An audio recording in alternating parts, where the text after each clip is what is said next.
Albanese has declared Optus should be made to pay for new personal documents after the sensitive details of almost 10 million customers were stolen in a data breach.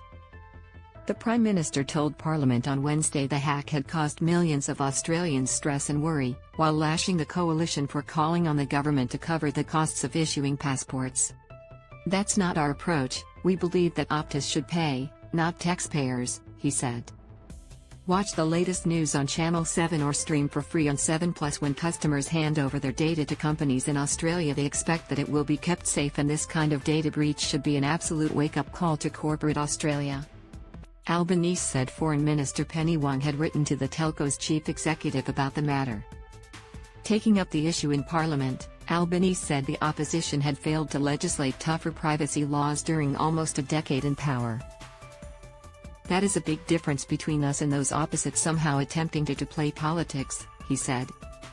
The Prime Minister revealed he had been briefed by cybersecurity agency, the Australian Signals Directorate, on Friday and spoken with the Optus CEO on Saturday. A review into privacy laws is ongoing. Meanwhile, Australia's banks and financial regulators have met to discuss how they can help protect the almost 10 million customers whose sensitive details were stolen in the Optus data breach. Treasurer Jim Chalmers said the government had been working around the clock, and on Monday he had brought together Treasury, the banks and regulators to address privacy and data retention concerns. "We want to make sure that if there's more that can be done by financial institutions to monitor risks and protect consumers, then that should be done," he said. Opposition leader Peter Dutton said affected customers shouldn't be out of pocket, and called for the government to waive fees, or pay for them and seek to be reimbursed from Optus. Dutton said the coalition was open to legislation that would impose fines on telcos for similar breaches in the future.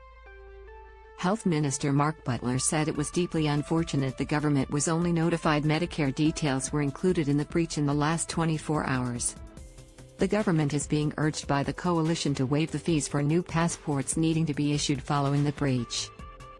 Opposition cybersecurity spokesman James Patterson and opposition health spokeswoman Anne Ruston said Butler should provide advice on what direction he has provided his department to actively protect the confidential personal Medicare numbers.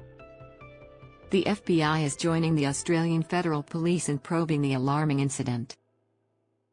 Attorney General Mark Dreyfus revealed the international cooperation as the group behind the breach scrapped its ransom demand and claimed to have deleted the 11 million customers' records it scraped from the telco's website. The attempt to force Optus to pay $1 million (1.54 million Australian dollars) by Friday was dropped hours after the group released a batch of 10,000 Australian customers' sensitive details on a data breach forum on the Clear Web. The illegally obtained information includes passport, Medicare and driver's license numbers, dates of birth, home addresses, and information about whether a person is renting or living with parents. Several state governments have struck agreements with Optus to protect customers whose driver's licenses were compromised. In Victoria and NSW, people can get replacement cards and Optus will cover the costs. Optus says it has sent emails or SMS messages to customers whose details were compromised and apologized for the concern it has caused. And finally, thank you all for watching the video. Please like and comment your opinion so we can discuss together. Don't forget to subscribe, press the bell to follow and update many other interesting news. See you in the next videos. Goodbye.